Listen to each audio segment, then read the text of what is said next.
Yesterday, under my direction and that of Defense Minister Israel Katz, the IDF eliminated the arch-terrorist Rad Salah, who was one of the architects of the October 7th massacre and also one of the authors of the extermination plan Jericho Walls. He was the main person responsible for Hamas's efforts to strengthen and arm itself in the Gaza Strip. He sent terrorists against us, attacks against our forces and within the Yellow Line areas. He worked to renew the weapon stockpiles, to smuggle weapons. He is rearming, reorganizing, essentially preparing the continuation of the offensive in complete contradiction to the principles that Hamas supposedly accepted by adopting the Trump plan. Our position is clear. We will not tolerate a systematic violation of the ceasefire agreement, which Hamas is obligated to under the plan. Anyone who tries to launch terror, incite terror, or organize terror against us is in our crosshairs. A rare and sharply worded warning from the White House to Israel's prime minister. U.S. officials say the Trump administration has privately scolded Benjamin Netanyahu for authorizing a deadly strike in Gaza that Washington considers a violation of the ceasefire brokered by President Donald Trump. The strike, carried out over the weekend in Gaza City, killed Raed Saad, a senior Hamas military commander accused of helping plan the October 7th attacks. 4 people were killed in total. According to U.S. officials, Israel did not notify or consult Washington before launching the operation. Behind closed doors, the message from the White House was blunt. A senior U.S. official tells Axios that Netanyahu was warned not to damage President Trump's credibility after the U.S. helped secure the ceasefire.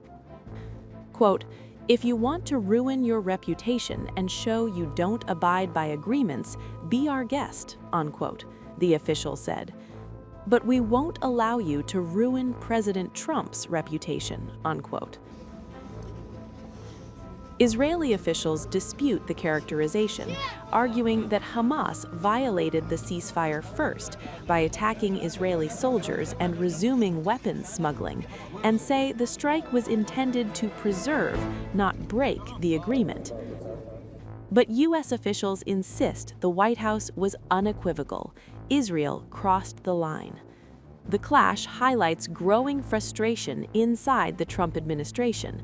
Secretary of State Marco Rubio, U.S. envoy Steve Witkoff, and Trump advisor Jared Kushner are all described by officials as increasingly fed up with Netanyahu's approach, particularly his reluctance to move toward the ceasefire's next phase, which would require Israeli troops to pull back further from Gaza.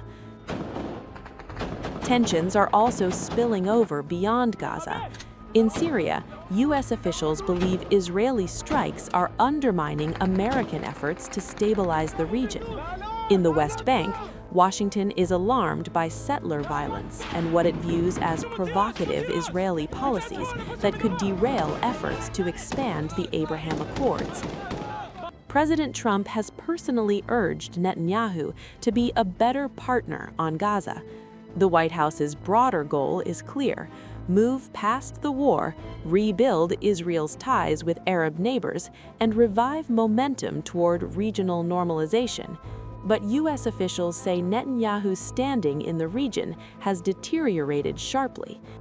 He has not spoken with Egyptian president since the war began. He has not been invited to the UAE years after the Abraham Accords.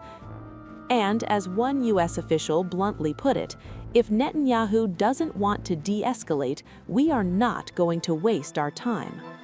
Netanyahu is expected to meet President Trump later this month, with the future of the Gaza ceasefire and U.S.-Israel relations hanging in the balance.